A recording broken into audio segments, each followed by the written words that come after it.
Yang lahir di iklim panas, yang lahir di iklim yang dingin, di situasi yang ramah kayak Jawa, Indonesia, atau di situasi agak ganas kayak di Timur Tengah, padang pasir, cara berpikirnya mesti beda. Jadi itu tabiat alam, tabiat manusia. Jadi pasti beda, tidak mungkin tidak. Cara menanggapi realitas juga setiap orang beda-beda. Yang bapaknya mungkin TNI, ABRI, disiplinnya luar biasa, sama yang bapaknya mungkin seniman, sastrawan, santainya luar biasa. Itu kan wataknya terbentuk secara berbeda. Yang satu mungkin kalau bangun aja disemprit harus baris dulu misalnya. Yang satu dicuekin bah tangi, bah ora. Nah, cara berpikirnya mesti berbeda. Gitu loh.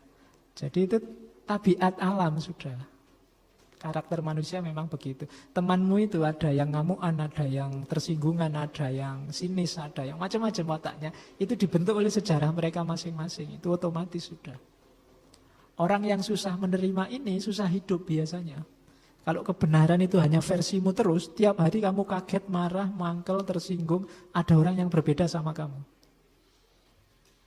Jadi siapkan mentalmu, hidup ini pasti beda-beda. Dalam menjaga kesehatan mental, kita seringkali membutuhkan panduan dan suatu inspirasi. Bersama Dr. Farudin Faiz, dalam mengaji filsafat ini akan menggali rahasia kesehatan mental yang kuat dan kita akan menjelajahi langkah praktis untuk merawat pikiran kita agar menjadikannya lebih tangguh dan siap menghadapi dinamika kehidupan. Mari kita bersama-sama menemukan kunci-kunci kebahagiaan dan ketenangan melalui praktik-praktik sederhana yang dapat merubah cara kita menjelajahi hidup sehari-hari.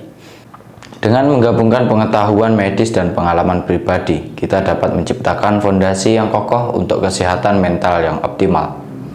Dalam ngaji filsafat kali ini, mari kita bersama-sama mengeksplorasi teknik-teknik praktis yang dapat diterapkan setiap hari, serta merenungkan bagaimana kita dapat mencapai keseimbangan pikiran. Bersiaplah untuk menemukan rahasia kesehatan mental yang dapat membawa kita menuju hidup yang lebih bermakna dan sejahtera.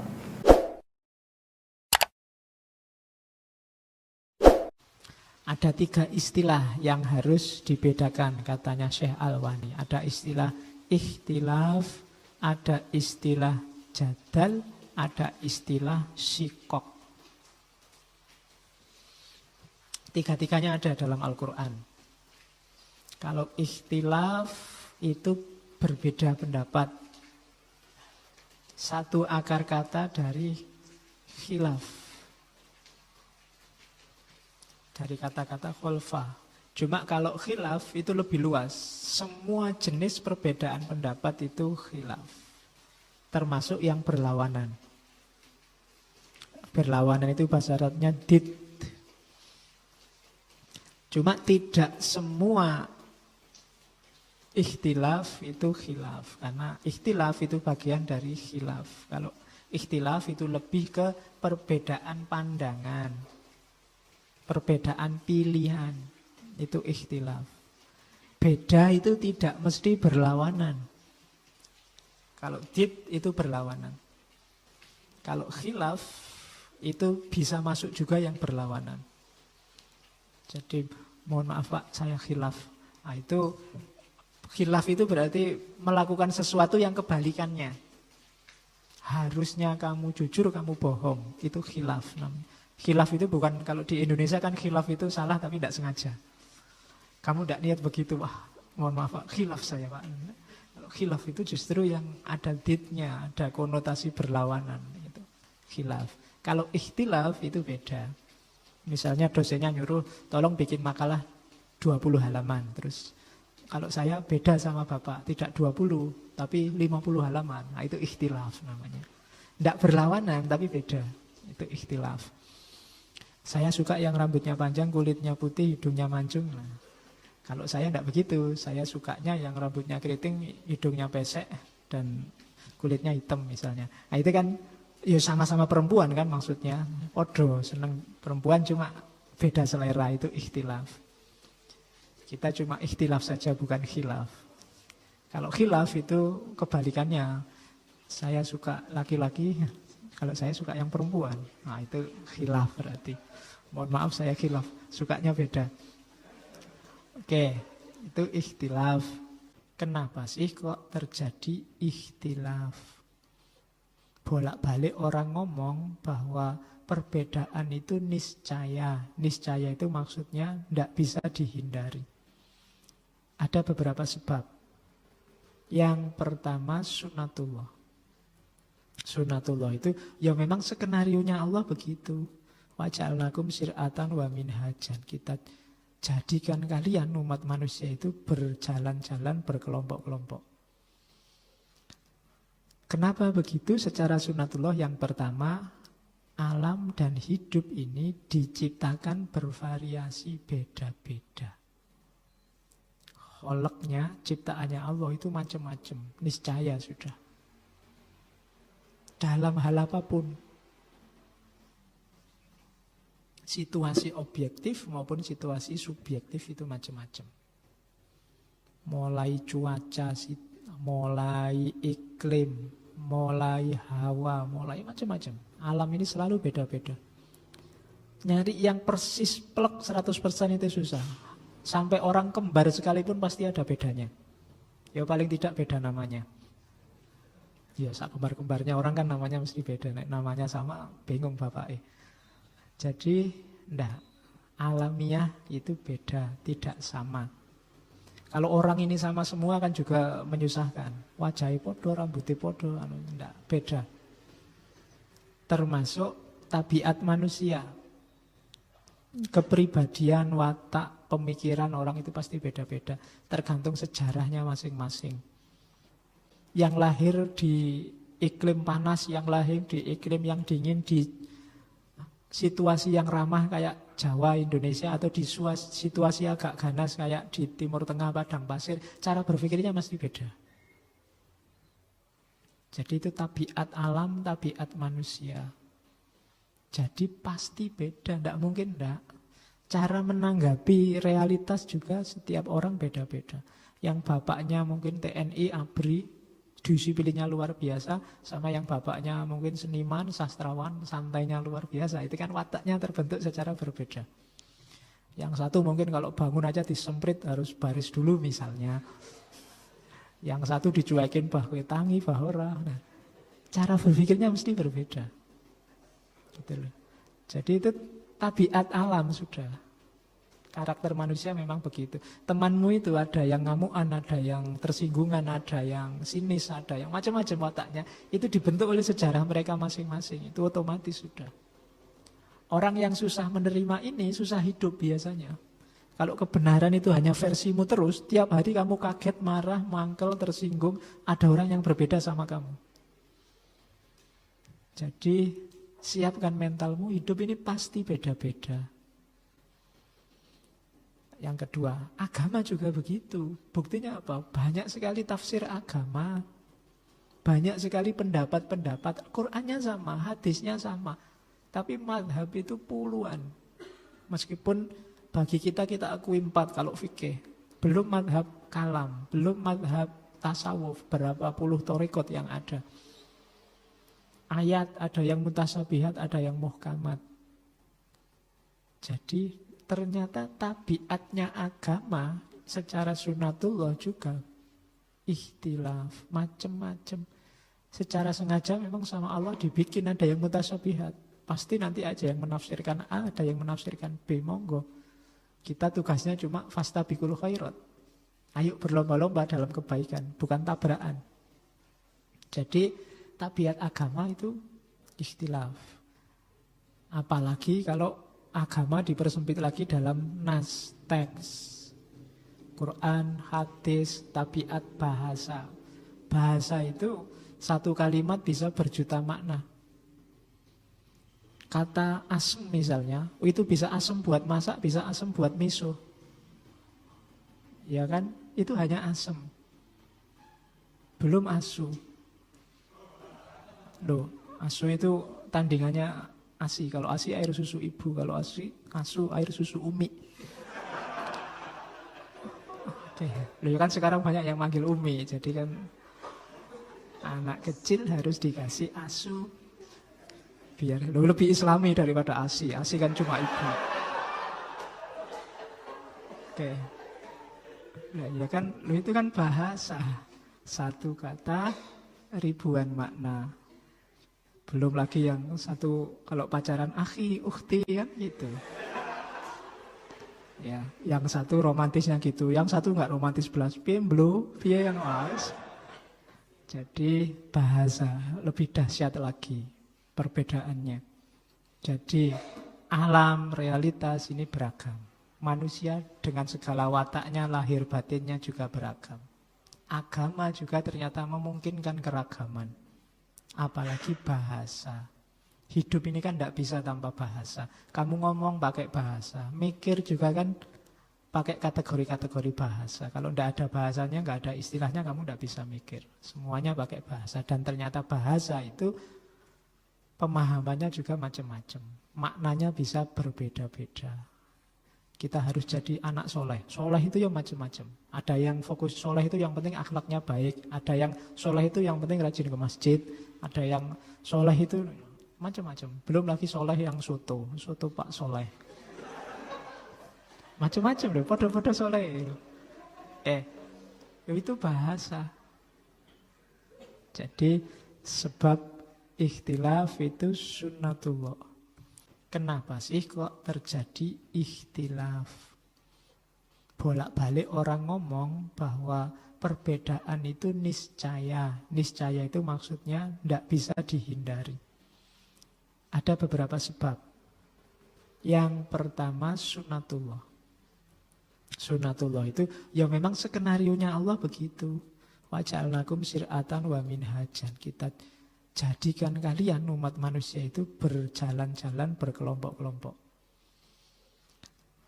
Kenapa begitu? Secara sunnatullah yang pertama, alam dan hidup ini diciptakan bervariasi beda-beda.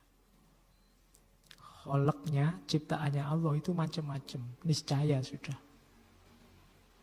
Dalam hal apapun. Situasi objektif maupun situasi subjektif itu macam-macam. Mulai cuaca, mulai iklim, mulai hawa, mulai macam-macam. Alam ini selalu beda-beda.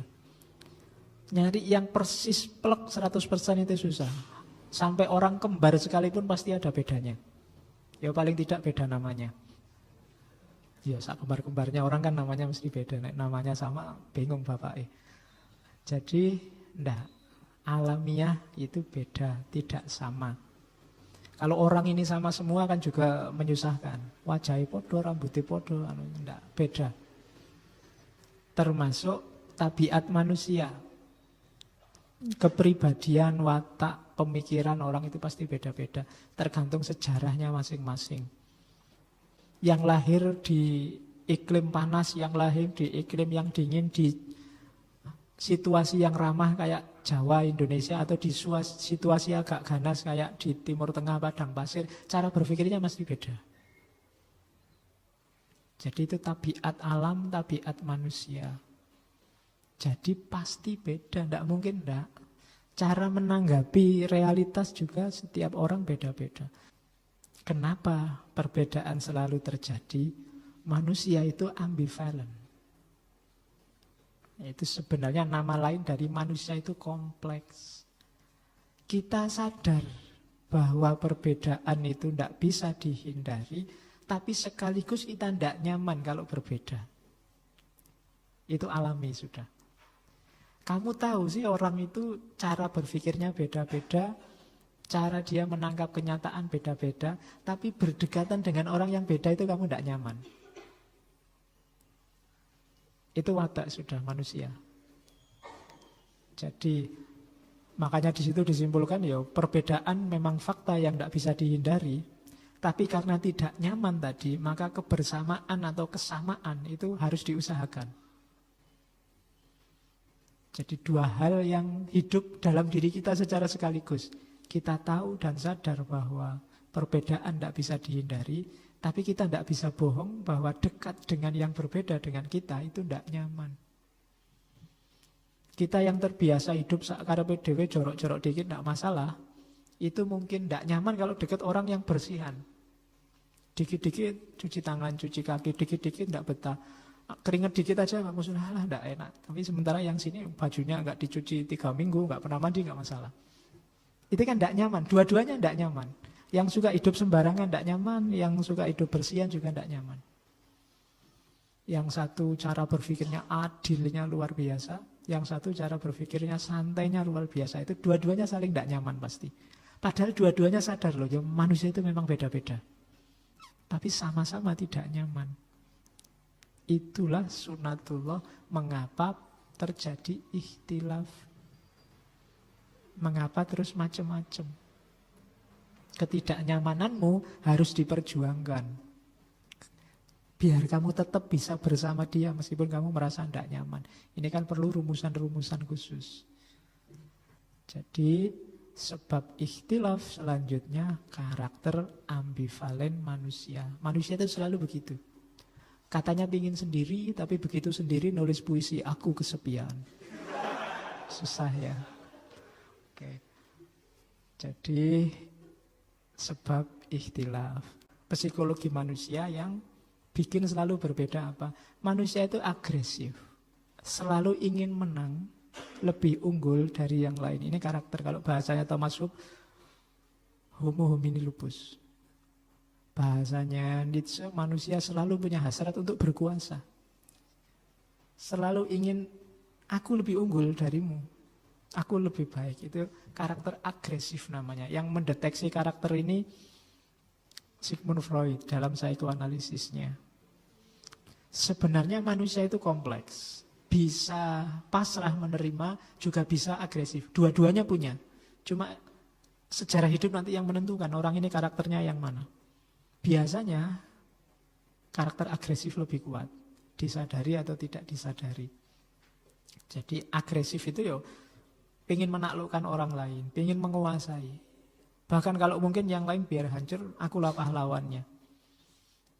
Jadi kalau bahasanya di situ tak tambahi, kalau bahasanya eksistensialis, ini karakter yang konotasinya egosentris. Dunia ini muternya di sekelilingku saja. Akulah yang harus jadi pusat perhatian. Itu sebenarnya karakter manusia. Semua orang harus menatap padaku. Semua harus takluk tunduk padaku. Aku ini orang penting, aku ini orang luar biasa. Kamu boleh menyangkal tapi kamu sering punya perasaan itu. Buktinya apa? Kalau dicuekin kamu marah. Kalau orang tidak peduli sama kamu, kamu tersinggung.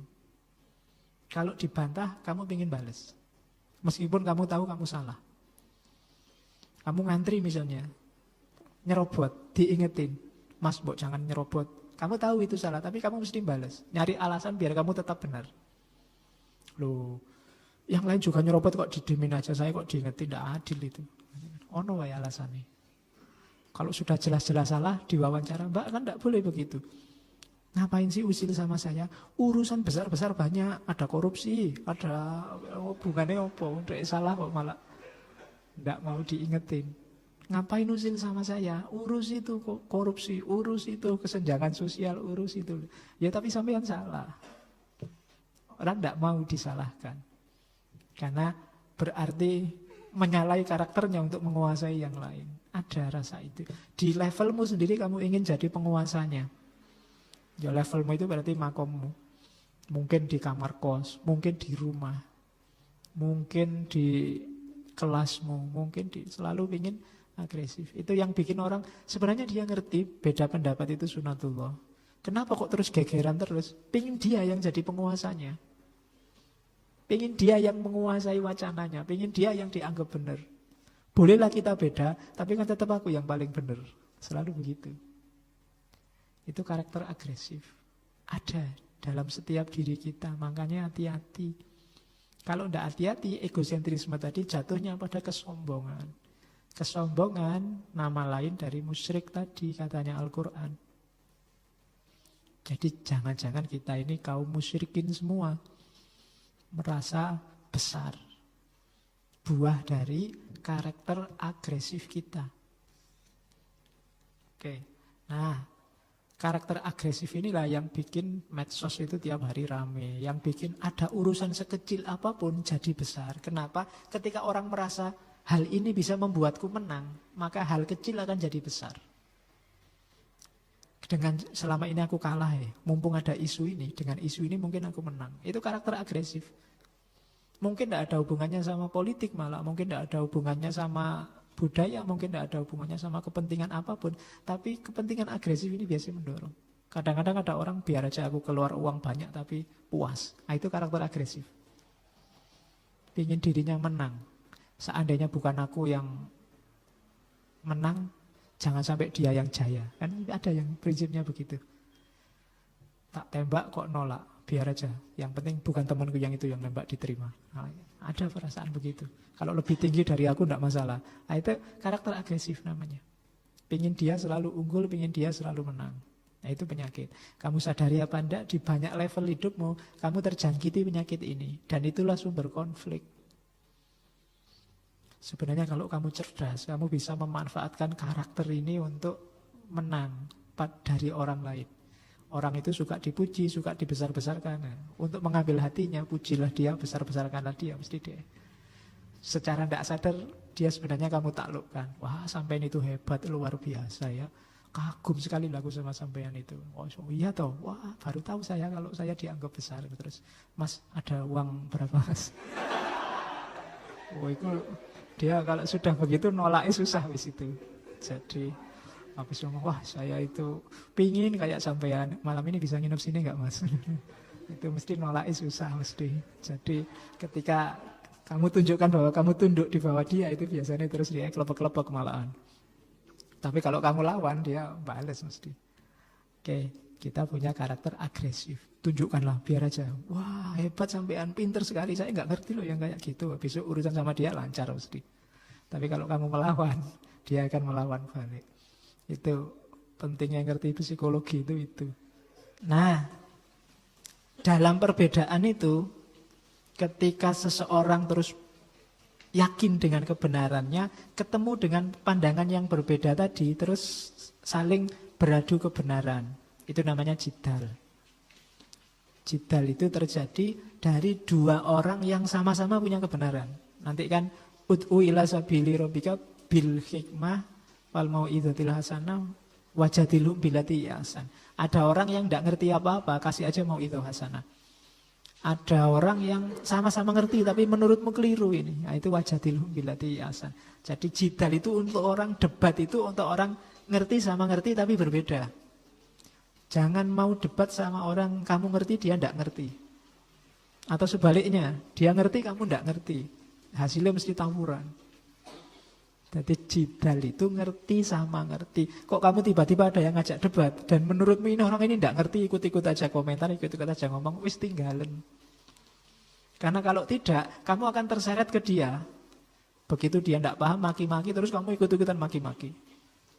Dasar binatang, kamu juga binatang. Oh, mesti ngono terusan. Jadi jangan jidal sama orang yang tidak ada isinya. Untuk jidal itu harus sama-sama punya isi, punya argumen, terus saling nyari mana yang lebih baik, mentarjeh di antara argumen kita ini. Kalau memang tidak bisa ditarjeh, akhirnya ya mauquf, ya sudah kamu jalan milikmu, aku jalan milikku. Syukur-syukur kita sepakat dengan satu kebenaran tertentu bisa ditarjeh. Kan gitu, itu namanya jidal. Maka Quran wanti-wanti benar. Mau idho hasanah nggak dikasih bilatihya ahsan.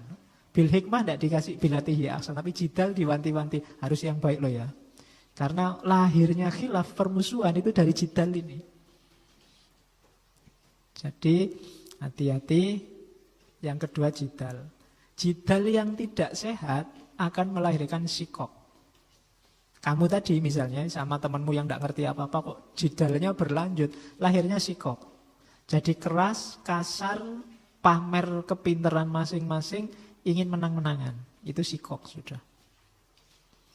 Jadi kalau pas kamu ada diskusi, ada debat, coba dicek. Itu makomnya ikhtilaf, apa jidal, apa sikok. Kalau ikhtilaf itu masing-masing menjelaskan pendapatnya dan menunjukkan kita beda di sini. Mari kita ambil hikmah, itu bisa bil hikmah. Tapi kalau saling ingin mencari mana yang lebih benar, argumenku ini loh, argumenmu itu, terus saling bersikuku, saling beradu argumen, itu jidal. Tapi begitu jidalnya jadi nggak sehat, akhirnya saling menyerang, saling menjatuhkan, tidak mau dikalahkan, tertutup terhadap kemungkinan kebenaran yang lain, itu syikok. Yang paling bahaya syikok. Ikhtilaf itu manusiawi. Kalau jidal itu perhatikan syarat-syaratnya, sudah pantas untuk jidal apa tidak. Kalau sikok 100% jangan masuk ke sana. Hasilnya sikok itu pasti perpecahan, bencana tadi.